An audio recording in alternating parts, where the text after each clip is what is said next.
International Islamic university Malaysia IIUM alumni Bangladesh চ্যাপ্টারের নতুন কার্যনির্বাহী কমিটি গঠিত হয়েছে।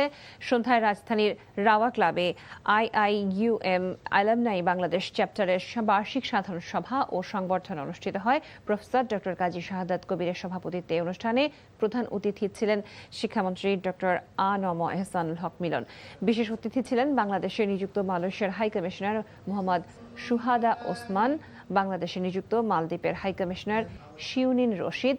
সভায় উপস্থিত ছিলেন সকলের ঐকমত্যের ভিত্তিতে 2026-2028 মেয়াদের জন্য ডক্টর মোহাম্মদ আব্দুল আজিজকে সভাপতি এবং ডক্টর এম তুহিন মিয়াকে সাধারণ সম্পাদক করে 19 সদস্যের নতুন কার্যনির্বাহী কমিটি ঘোষণা করা হয়। একই সাথে শিক্ষামন্ত্রী সহ 7 সদস্যের উপদেষ্টা পরিষদ গঠিত হয়েছে।